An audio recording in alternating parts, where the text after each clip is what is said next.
ಇವತ್ತು ಅನ್ಎಕ್ಸ್ಪೆಕ್ಟೆಡ್ ಆಗಿ ಮಂತ್ರಾಲಯಕ್ಕೆ ಹೋಗ್ತಾ ಇದ್ದೀವಿ. ಎಕ್ಸ್ಪೆಕ್ಟೇ ಮಾಡಿರಲಿಲ್ಲ. ಓನ್ಲಿ ನಾವು 5 ಮೆಂಬರ್ಸ್. ಸೊ ಎಕ್ಸ್ಪೆಕ್ಟೇ ಮಾಡಿರಲಿಲ್ಲ ನಾವು ಮಂತ್ರಾಲಯಕ್ಕೆ ಹೋಗ್ತೀವಿ ಅಂತ. ಎಷ್ಟೋ ವರ್ಷಗಳಿಂದ ನಮ್ಮ ಹಸ್ಬೆಂಡ್ ಹೋಗ್ಬೇಕು ಅಂದ್ಕೊಂಡ್ರು ಹೋಗೋಕ್ಕಾಗಿಲ್ಲ. ಸೊ ಅವ್ರನ್ನೊಬ್ಬರನ್ನ ಕಳಿಸೋಣ ಅಂದ್ಕೊಂಡಿದ್ದೆ. ಸೊ ಫ್ಯಾಮಿಲಿ ನಾವೆಲ್ಲರೂ ಹೋಗೋ ಥರ ಆಯಿತು. ಎಲ್ಲ ರಾಯರಿದ್ದಾರೆ ಅಂತಾರಲ್ಲ ಹಾಗೆ ಅನ್ಎಕ್ಸ್ಪೆಕ್ಟೆಡ್ ಆಗಿ ಫ್ಯಾಮಿಲಿ ಫುಲ್ಲು ಮಂತ್ರಾಲಯಕ್ಕೆ ಹೋಗ್ತಾ ಇದ್ದೀವಿ.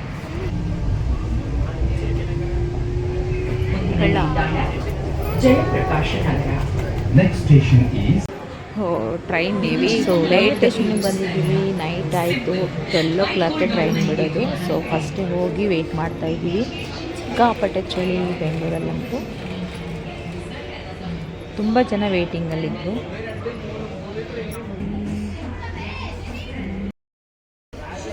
ನೈಟು ಹೆವಿ ಚಳಿ. ಟ್ರೈನ್ ಇನ್ನೂ ಬಂದಿಲ್ಲ, ವೆಯ್ಟ್ ಮಾಡ್ತಾ ಇದ್ದೀವಿ. 11:30ಗೆ ಬರುತ್ತಂತೆ. ನೋಡೋಣ ಹೇಗಿರುತ್ತೆ ರಾಯರ ದರ್ಶನಕ್ಕೆ ಜರ್ನಿ. ಏನ್ರ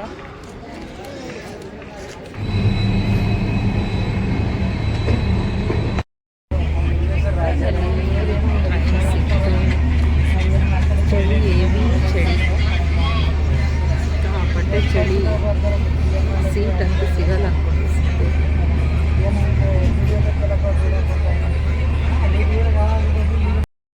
ಫೈನಲ್ಲಿ ಮಂತ್ರಾಲಯಕ್ಕೆ ಬಂದುಬಿಟ್ವಿ.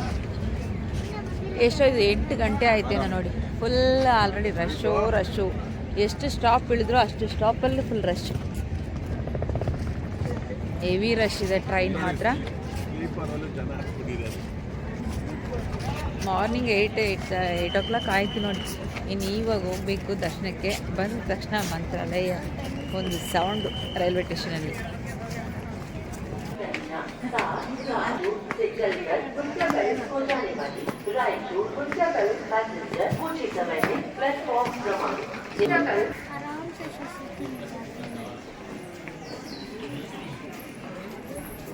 ಲಯ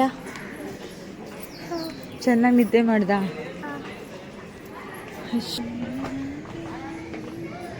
ಸೂರ್ಯ ನೋಡಿ ಎಷ್ಟು ಚೆನ್ನಾಗಿ ಕಾಣಿಸ್ತಾ ಇದೆ. ನಮ್ಮ ಸಿಟಿಗಳಲ್ಲಿ ಬೆಳಗ್ಗೆ ಎದ್ದರೆ ಸೂರ್ಯ ಕೂಡ ನೆಟ್ಟು ಕಾಣಿಸೋದಿಲ್ಲ, ಬರೀ ಬಿಲ್ಡಿಂಗ್ಗಳೇ ಕಾಣಿಸ್ತವೆ. ವಿಲೇಜಲ್ಲಿ ಬಂದರೆ ಮಾತ್ರನೇ ಸೂರ್ಯ ಈ ರೀತಿ ಮಾರ್ನಿಂಗಲ್ಲಿ ನೋಡೋಕ್ಕೆ ಸಾಧ್ಯ. ಬರೀ ಬಿಲ್ಡಿಂಗು ಸಿಟಿಯಲ್ಲಿ ಹೋದರೆ, ಇಲ್ಲ ಮನೆ ಒಳಗಡೆನೇ ಇರಬೇಕು. ಈ ಥರ ಆಟೋದಲ್ಲಿ ಹೋಗೋದು ಫಸ್ಟ್ ಟೈಮ್ ಮತ್ತು ಎಕ್ಸ್ಪೀರಿಯನ್ಸು. ಈ ರೀತಿ ಬ್ಯಾಕ್ ಸೈಡ್ ಕೂತ್ಕೊಂಡು ನಾವು ಲೈಯರ್ ಹೋಗಿದ್ದು ನೋಡಿ.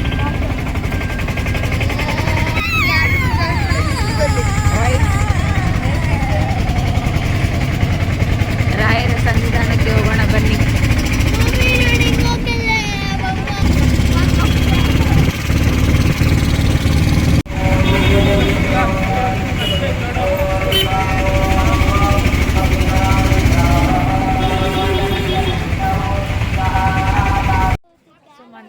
ಇವಾಗ ಇಲ್ಲಿ ಸ್ನಾನಕ್ಕೆ ಹೋಗಬೇಕು. ತುಂಗಾ ನದಿಯಲ್ಲಿ ಸ್ನಾನ ಮಾಡಿ ನಾವು ನಂತರ ದರ್ಶನಕ್ಕೆ ಹೋಗೋದ್ರಿಂದ ತುಂಬಾ ಒಳ್ಳೆಯದು ಅಂತ ಹೇಳ್ತಾರೆ. ಪುರಾತನ ಕಾಲದಿಂದ ಅದೇ ಫಾಲೋ ಮಾಡ್ಕೊಂಡು ಬಂದಿದ್ದಾರೆ ಎಲ್ಲರೂ.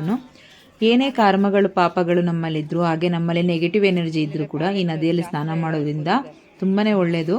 ಹಾಗೆ ನಮಗೆ ಕೆಟ್ಟದಿದ್ದರೆ ಅದು ಕೂಡ ಒಳ್ಳೆಯದಾಗತ್ತೆ. ನಮ್ಮ ಬಾಡಿಯಲ್ಲಿ ನೆಗೆಟಿವ್ ಎನರ್ಜಿ ಇದ್ದರೆ ಅದು ಕೂಡ ದೂರ ಆಗುತ್ತೆ ಅನ್ನೋ ಒಂದು ನಂಬಿಕೆ ಕೂಡ ಇದೆ. ಸೊ ಯಾರೇ ಬಂದರೂ ಇಲ್ಲಿ ರಾಯರ ಮಠಕ್ಕೆ ಬಂದರೂ ಫಸ್ಟ್ ನದಿಯಲ್ಲಿ ಸ್ನಾನ ಮಾಡಿ ನಂತರ ನೀವು ದರ್ಶನಕ್ಕೆ ಹೋಗೋದ್ರಿಂದ ತುಂಬ ಸೂಕ್ತ ಅಂತ ಹೇಳ್ಬೋದು. ಸೊ ಎಷ್ಟೇ ವಯಸ್ಸಾಗಿರೋರಾಗಲಿ ಮಕ್ಕಳಾಗಲಿ ಎಲ್ಲರೂ ಕೂಡ ನದಿಯಲ್ಲಿ ಸ್ನಾನ ಮಾಡಿ ಹೋಗ್ತಾರೆ. ಸೊ ಎಷ್ಟೇ ಚಳಿ ಇದ್ದರೂ ಅಷ್ಟು ಐಸ್ ವಾಟರ್ ಈ ಥರ ಇದೆ, ಆದರೂ ಕೂಡ ಎಲ್ಲರೂ ಸ್ನಾನ ಮಾಡ್ಕೊಂಡು ಹೋಗ್ತಾರೆ. ನೀವು ಮಿಸ್ ಮಾಡದೆ ನೆಕ್ಸ್ಟ್ ಸರಿ ಹೋದಾಗ ಸ್ನಾನ ಮಾಡಿ ನಂತರ ಹೋಗಿ, ತುಂಬಾ ಒಳ್ಳೆಯದು. ಹಾಗೆ ಮಕ್ಕಳೆಲ್ಲ ಸ್ನಾನ ಮಾಡಿದ್ರು, ಹಾಗೆ ನಾವು ಕೂಡ ಸ್ನಾನ ಮಾಡಿ ಆ ನಂತರ ಮಕ್ಕಳಿಗೆ ಅಲ್ಲಿ ನಾಮ ಇಡೋರು ಅಂತ ಬರ್ತಾರೆ. ಸೊ 5 ರೂಪಾಯಿ 10 ರೂಪಾಯಿ ಕೊಟ್ಟರೆ ನಾಮ ಇಡ್ತಾರೆ. ಕೆಲವೊಬ್ಬರು ಪಾಪ ಫ್ರೀಯಾಗಿ ಕೂಡ ಇಡ್ತಾರೆ. ಸೊ ಒಂದು 5 ರೂಪಾಯಿ ಇಸ್ಕೊಂಡು ಎಷ್ಟು ಜನ ಇದ್ದರೂ ಅಷ್ಟು ಜನಕ್ಕೂ ಇಟ್ಬಿಟ್ಟು ಹೋಗ್ತಾರೆ. ತುಂಬ ಒಳ್ಳೆ ಜನಗಳು ಇದ್ದಾರೆ ಅಲ್ಲಿ. ಸೊ ಹಾಗೆ ಕೂಡ ಅಲ್ಲಿ ಕಳ್ತನ ಮಾಡೋರು ಕೂಡ ಇರ್ತಾರೆ. ಕೇರ್ಫುಲ್ಲಾಗಿ ಅಲ್ಲಿ ಇರಬೇಕಾಗತ್ತೆ. ಲಗೇಜ್ ಇಡೋ ಪ್ಲೇಸಲ್ಲಿ ಅನೌನ್ಸ್ಮೆಂಟ್ ಮಾಡ್ತಾ ಇರ್ತಾರೆ. ನೋಡಿಕೊಂಡು ನೀವು ಹುಷಾರಾಗಿ ನಿಮ್ಮ ವಸ್ತುಗಳನ್ನ ನೀವೇ ಜವಾಬ್ದಾರಿಯಾಗಿ ಕಾಯ್ಕೋಬೇಕಾಗತ್ತೆ. ಬಟ್ ಇನ್ನಷ್ಟು ಅಲ್ಲಿ ಸೇಫ್ಟಿ ಮಾಡಬೇಕಿತ್ತು. ಅಲ್ಲಿ ವಾಶ್ರೂಮ್ಗಳೆಲ್ಲ ಸ್ವಲ್ಪ ಕಷ್ಟ, ಸ್ವಲ್ಪ ದೂರ ಹೋಗಬೇಕು. ನದಿ ದಂಡದಲ್ಲೇ ಇದ್ದರೆ ಒಳ್ಳೆಯದು. ಆ ವ್ಯವಸ್ಥೆ ಒಂದು ಮಾಡಿದ್ರೆ ತುಂಬಾ ಅನುಕೂಲ ಅಲ್ಲಿ. ಸೊ ನಾವೆಲ್ಲರೂ ಈ ರೀತಿ ಬೊಟ್ಟುಗಳೆಲ್ಲ ಇಟ್ಕೊಂಡು ನಾಮಗಳನ್ನ ಹಚ್ಕೊಂಡು ರೆಡಿಯಾಗಿ ದರ್ಶನಕ್ಕೆ ಹೋಗೋಣ ಅಂತ ರೆಡಿ ಆಗ್ತಾ ಇದ್ದೀವಿ.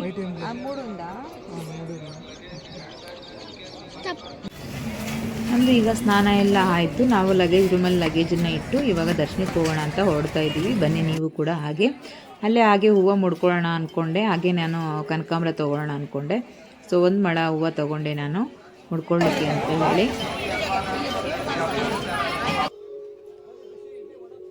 ಸೊ ಮುಡ್ಕೊಂಡು ಆಮೇಲೆ ಇವಾಗ ದರ್ಶನಕ್ಕೆ ಹೊರಟಿದ್ದೀವಿ. ಮಕ್ಕಳಿಗೆ ಲೇಟ್ ಆಗುತ್ತೆ ಬ್ರೇಕ್ಫಾಸ್ಟ್ ಅಂತ ಹೇಳಿ ಅವ್ರಿಗೆ ಬ್ರೇಕ್ಫಾಸ್ಟ್ ಮಾಡಿಸಿ ನಾವು ಹಾಗೆ ಹೋಗಿ ನಮ್ಮ ಲಯ್ಯ ಅಕ್ಕ ಹತ್ರ ನಮಸ್ಕಾರ ಮಾಡ್ಕೊಂಡು ಬಂದು ಇವಾಗ ಕ್ಯೂವಲ್ಲಿ ಹೋಗ್ಬೇಕು. ಬಟ್ ತುಂಬಾ ಖಾಲಿ ಇತ್ತು. ದರ್ಶನ ಕೂಡ 10 ನಿಮಿಷದಲ್ಲಿ ದರ್ಶನ ಆಗೋದು. ನಮಗೆ ಫುಲ್ ಖಾಲಿಯಾಗಿ ಇತ್ತು. ಜಾಸ್ತಿ ಜನ ಇತ್ತು. ವೀಕ್ ಡೇಸಲ್ಲಿ ಹೋದರೆ ಕಮ್ಮಿ ಆಗಿರ್ತಾರೆ. ನೀವು ವೀಕೆಂಡಲ್ಲಿ ಹಾಗೆ ನಮಗೆ ಲೀವ್ ಟೈಮಲ್ಲಿ ಹೋದರೆ ಜಾಸ್ತಿ ಜನ ಇರ್ತಾರೆ. ನೋಡಿಕೊಂಡು ನೀವು ಅಲ್ಲಿ ಹೋಗೋದು ಒಳ್ಳೆಯದಂತ ಅನಿಸುತ್ತೆ. ಗುರುವಾರ ಆ ಥರ ಹೋದರೆ ತುಂಬಾ ರಶ್ ಇರುತ್ತೆ. ನಾರ್ಮಲ್ ಡೇಸಲ್ಲಾದರೂ ನಮಗೆ ಆರಾಮಾಗಿ ಹೋಗಿ ಬರ್ಬೋದು.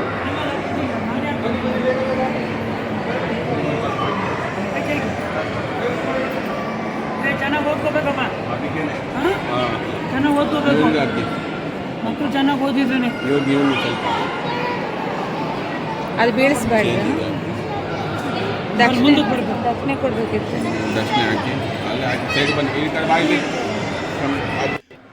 ದರ್ಶನ ಎಲ್ಲ ಮುಗೀತು. ಈಗ ಅಲ್ಲಿ ಕೆಲವೊಂದು ವಸ್ತುಗಳನ್ನ ಹಾಗೆ ವಿಗ್ರಹಗಳನ್ನ ಇಟ್ಟಿದ್ದಾರೆ. ಸೊ ಅದನ್ನು ಫುಲ್ ಕವರ್ ಮಾಡಿದ್ದಾರೆ ಗಾಜಿನ ಮುಖಾಂತರ.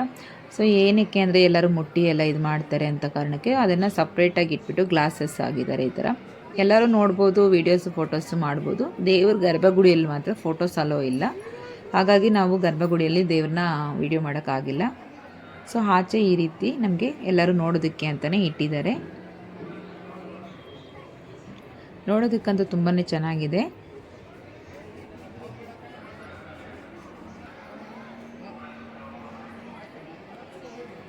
ದರ್ಶನ ಎಲ್ಲ ಮುಗೀತು. ಅಕ್ಷತೆ ಎಲ್ಲ ಇಸ್ಕೊಂಡ್ವಿ, ಬಂದ್ವಿ. ಹಾಗೆ ಪ್ರದಕ್ಷಿಣೆ ಕೂಡ ಮಾಡಿಕೊಂಡ್ರು. ಹಾಗೆ ನೀವು ಅಲ್ಲಿ ಹೋದಾಗ ಮರಿದೇನೆ ನೀವು ಅಲ್ಲಿ ಗುರುಗಳನ್ನ ಮೀಟಾಗಿ ಅದಕ್ಕೂ ಕೂಡ ಎಲ್ಲರೂ ಹೋಗ್ತಾ ಇರ್ತಾರೆ. ಕೆಲವೊಬ್ರು ಗೊತ್ತಿರಲ್ಲ, ಕೆಲವೊಬ್ರು ಗೊತ್ತಿರುತ್ತೆ. ಸೊ ನೋಡಿ ಅಲ್ಲಿ ಲೈನ್ ಆಗಿ ಒಳಗಡೆ ಹೋಗ್ತಾ ಇರ್ತಾರೆ. ಏನಕ್ಕೆ ಅಂತ ಸುಮ್ಮನೆ ಕೆಲವು ಜನ ಹೋಗೋದೇ ಇಲ್ಲ. ಸೊ ಅಲ್ಲಿ ಒಳಗಡೆ ಹೋಗಿ ನೀವು ಏನಂದರೆ ಗುರುಗಳಿರ್ತಾರೆ. ಅಲ್ಲಿ ಹೋಗಿ ಗುರುಗಳ ಹತ್ರ ನೀವು ಹೋಗಿ ಅಕ್ಷತೆನ ಇಸ್ಕೊಬೋದು. ಅಲ್ಲಿ ಅಕ್ಷತೆ ಕಲರ್ ಸಕ್ಕರೆ ಕೊಡ್ತಾರೆ. ಹಾಗೆ ಮಕ್ಕಳಿಗೆಲ್ಲ ಆಶೀರ್ವಾದ ಮಾಡ್ತಾರೆ. ಹಾಗೆ ಗುರುಗಳು ಗುರುದಕ್ಷಿಣೆ ಏನಾದರೂ ಕೊಡೋದಿದ್ರೆ ಅಲ್ಲಿ ಹಣ್ಣು ಹಂಪಲು ತೊಗೊಂಡೋಗಿ ಕೊಟ್ಟು ನೀವು ದರ್ಶನ ಮಾಡಿಕೊಂಡು ಅವ್ರನ್ನ ಆಶೀರ್ವಾದ ತಗೊಂಡು ಬರ್ಬೋದು. ಅಲ್ಲಿ ಹೋದಾಗ ಅದನ್ನು ಮರಿಬೋದು. ಹಾಗೆ ನೀವು ಅಲ್ಲಿ ಹೋದಾಗ ನೀವು ಅಲ್ಲಿ ಅನ್ನದಾನ ಅಂತ ಮಾಡ್ಬೋದು. ನಿಮ್ಮ ಕೈಲಾದ ಅನುಸಾರ ಮಾಡ್ಬೋದು. 501 ರೂಪಾಯಿ, 1000 ರೂಪಾಯಿ, ಇಲ್ಲ 5000 ರೂಪಾಯಿವರೆಗೂ ಮಾಡ್ಕೊಳ್ಬೋದು. ಹಾಗೆ ನಾವು ಕೂಡ 501 ರೂಪಾಯಿ ಅನ್ನದಾನಕ್ಕೆ ಅಂತ ಬರ್ಸಿ ಕೊಟ್ಬಿಟ್ಟು ಬಂದ್ವಿ. ಎಷ್ಟು ಆಗುತ್ತೆ ಅಷ್ಟು ಜನಕ್ಕೆ ಹಾಕಿ ನಮ್ಮ ಹೆಸರು ಒಳ್ಳೆಯದು.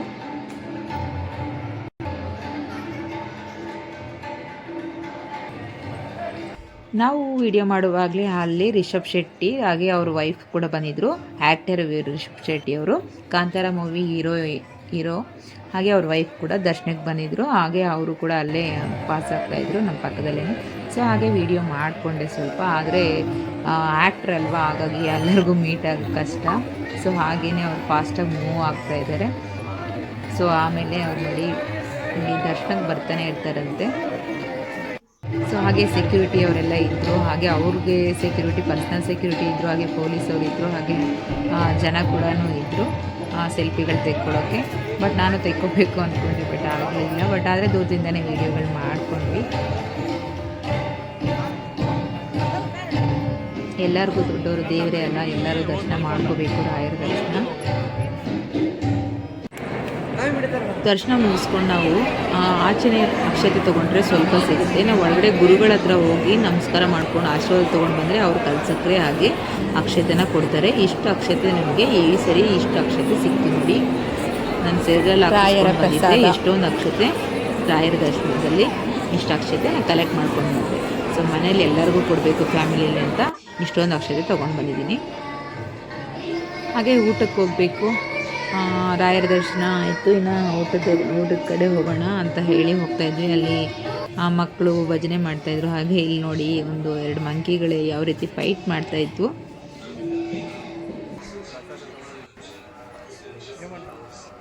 ಡ್ಯಾಡಿ ಅಲ್ಲಿ ಹೋಗಿಲ್ಲ, ಡ್ಯಾಡಿ ಊಟ ಮಾಡಲಿಕ್ಕೆ queue, line line line line. Annapoorneshwari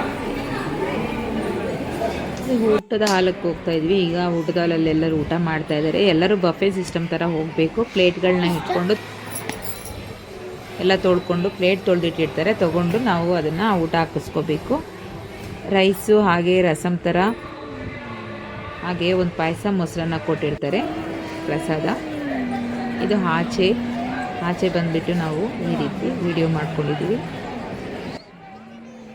ದರ್ಶನ ಎಲ್ಲ ಆಯಿತು. ಆಚೆ ಬಂದಮೇಲೆ ಈ ರೀತಿ ತೋರಿಸ್ತಾ ಇದ್ದೀನಿ ನಿಮಗೆ.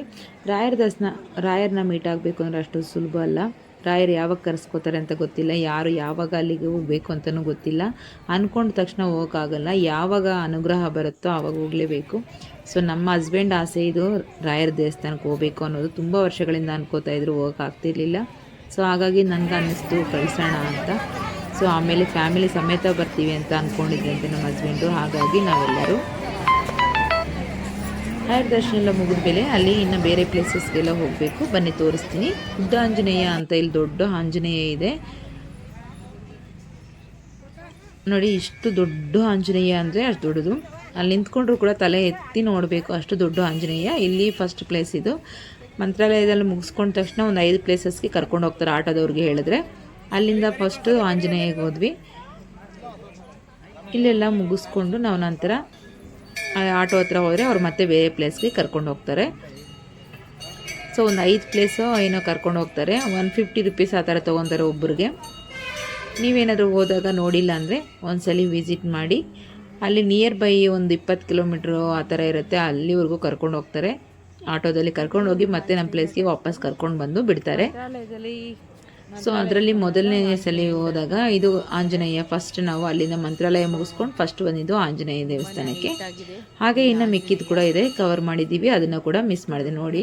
ಆಂಜನೇಯ ಇಲ್ಲಿ ನೋಡಿದ್ವಿ, ಎಲ್ಲ ಪೂಜೆ ಎಲ್ಲ ಮಾಡಿದ್ರು. ನಾವು ಹಾಗೆ ನಮಸ್ಕಾರ ಮಾಡಿಕೊಂಡು ನಾವು ಹೊರಟ್ವಿ. ಆಲ್ರೆಡಿ ಆಟೋದಲ್ಲಿ ವೇಟಿಂಗಲ್ಲಿದ್ದರು. ಮುಗಿಸ್ಕೊಂಡು ಬಂದ ತಕ್ಷಣ ಹೊರಡ್ತಾರೆ ಅವರು, ಎಲ್ಲರೂ ಬಂದ ತಕ್ಷಣ.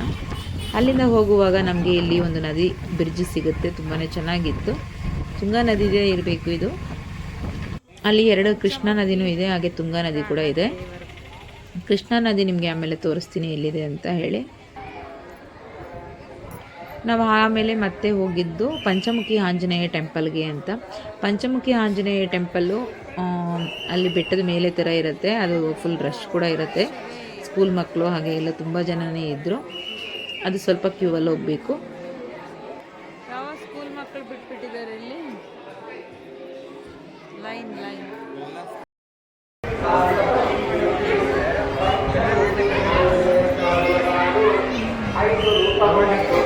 ನೋಡಿ, ಇದು ಅಪ್ಪಣ್ಣಾಚಾರ್ಯರ ಮನೆ, ರಾಘವೇಂದ್ರ ಅವರು ಮನೆ ಅಂತೆ.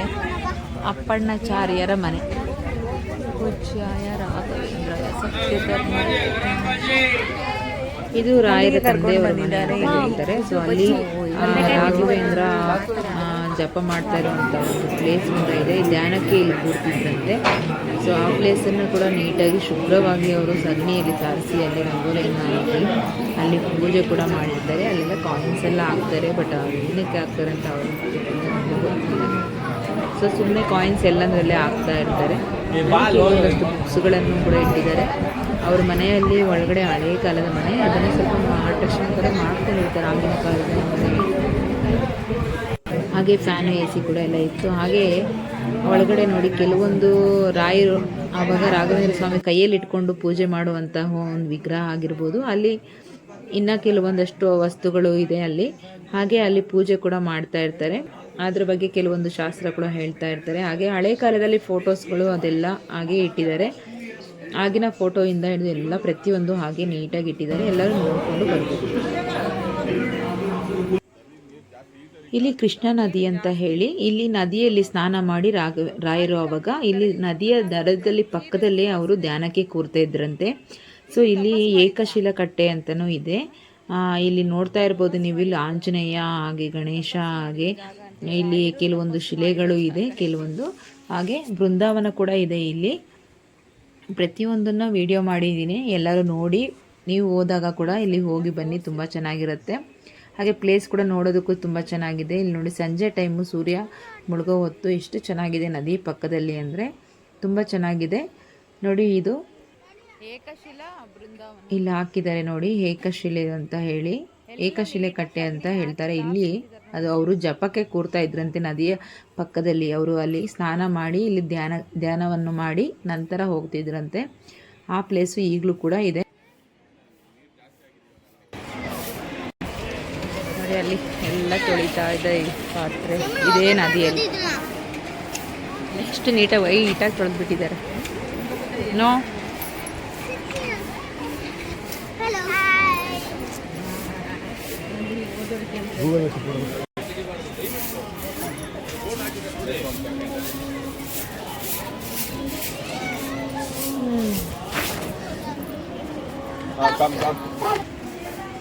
ಏಕಶಿಲಾ ಬೃಂದಾವನ ಬೋರ್ಡ್ ಹಾಕಿಲ್ಲ, ಅಲ್ಲಿ ಫೋಟೋ ವಿಡಿಯೋಸ್ ಇಲ್ಲ.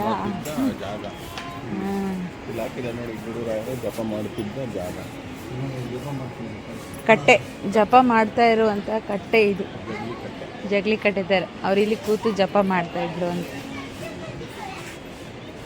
ನದಿಯ ದಡದಲ್ಲಿ. ಇಲ್ಲಿ ಜಪ ಮಾಡಿ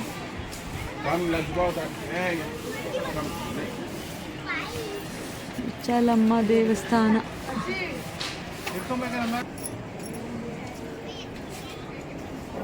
ಎಲ್ಲ ಕಡೆನೂ ಸಗಣಿ ಚೆನ್ನಾಗಿ ಸಾರಿಸಿ ಅಲ್ಲಲ್ಲಿ ಇದು ಮಾಡಿರ್ತಾರೆ ಹೋಮಕುಂಡಕ್ಕೆ. ಆಮೇಲೆ ಸ್ವಲ್ಪ ಎಲ್ಲ ಕಾಂಕ್ರೀಟ್ ಇಲ್ಲದೆ ಇರೋ ಪ್ಲೇಸಲ್ಲೆಲ್ಲ ಒಳ್ಳೆ ಸ್ಮೆಲ್ ಬರ್ತಾ ಇರುತ್ತೆ ಇಲ್ಲಿ. ಅಂದರೆ ಇಲ್ಲಿ ನ್ಯಾಚುರಲ್ಲಾಗಿ ಹಸುಗಳ ಮೇವು ತಿಂದ್ಬಿಟ್ಟು ಸಗಣಿ ಹಾಕಿರುತ್ತಲ್ಲ, ಅದಕ್ಕೆ ಒಳ್ಳೆ ಸ್ಮೆಲ್ ಬರುತ್ತೆ. ಅದೇ ಸಿಟಿಯಲ್ಲಿರೋ ಹಸುಗಳು ತಿಂದು ಹಾಕಿದ್ರೆ ಗಬ್ಬು ನಾತ ಹೊಡೆಯುತ್ತೆ ನೋಡಿ. ಇಲ್ಲೆಲ್ಲ ಹೋಮ ಮಾಡೋ ಕುಂಡ, ಇಲ್ಲಿ ಕಾಯಿನ್ಸ್ ಎಲ್ಲ ಹಾಕಿದ್ದಾರೆ. ಅದೇನಕ್ಕೆ ಹಾಕಿದಾರೋ, ಇದು ಹೋಮ ಮಾಡೋ ಪ್ಲೇಸ್.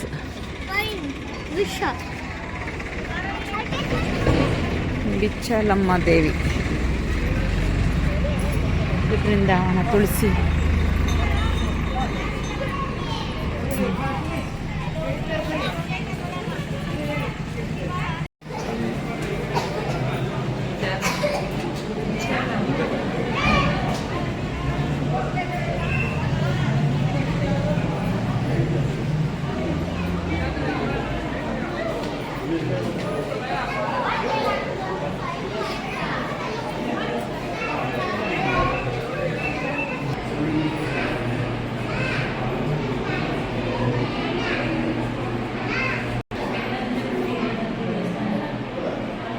ದೇವಸ್ಥಾನ ಸುತ್ತು ನೋಡಿ ಈ ರೀತಿ ಮೂರು ದೇವರನ್ನ ವಿಗ್ರಹ ಆಗಿ ಕೆತ್ತನೆ ಮಾಡಿದ್ದಾರೆ.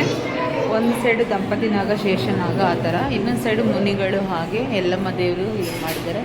ಈ ಸೈಡು ಹಾಗೆ ಇದನ್ನು ಮಾಡಿದ್ದಾರೆ, ನೋಡ್ತಾ ಇರ್ಬೋದು ನೋಡಿ.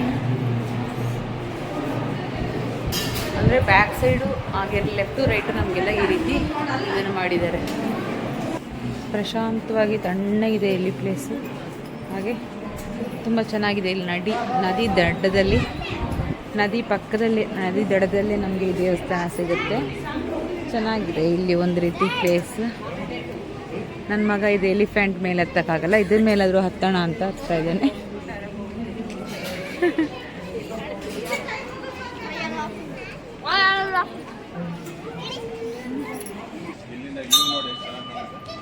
ನಾಗದೇವರ ಕಲ್ಲುಗಳು ಇಲ್ಲಿ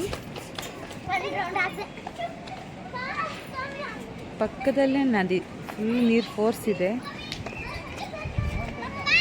ತುಂಬ ಚೆನ್ನಾಗಿದೆ, ನೀರು ಮಾತ್ರ ಜೋರಾಗಿ ಬರ್ತಾ ಇದೆ. ನೀರು ಫುಲ್ ಇದೆ ನೋಡಿ, ನೋಡ್ತಾ ಇರ್ಬೋದು ನೀರು ಎಷ್ಟು ಫೋರ್ಸ್ ಇದೆ. ಚೆನ್ನಾಗಿ ಈ ಥರ ನೀರಿದ್ದರೆ ಜನಗಳು ಸ್ನಾನ ಮಾಡೋದಕ್ಕಾಗಲಿ ಎಲ್ಲದಕ್ಕೂ ಚೆನ್ನಾಗಿರುತ್ತೆ. ನೀರು ಫೋರ್ಸ್ ಜಾಸ್ತಿ ಇದೆ ಅನಿಸುತ್ತೆ, ಅದಕ್ಕೆ ಕಸ ಕಡ್ಡಿ ಎಲ್ಲ ಕೊಚ್ಕೊಂಡು ಬಂದು ಇಲ್ಲಿ ಸ್ಟಾಪ್ ಆಗಿದೆ ನೋಡಿ. ಎಷ್ಟು ನೀರಿದೆ ಈ ಸಲ.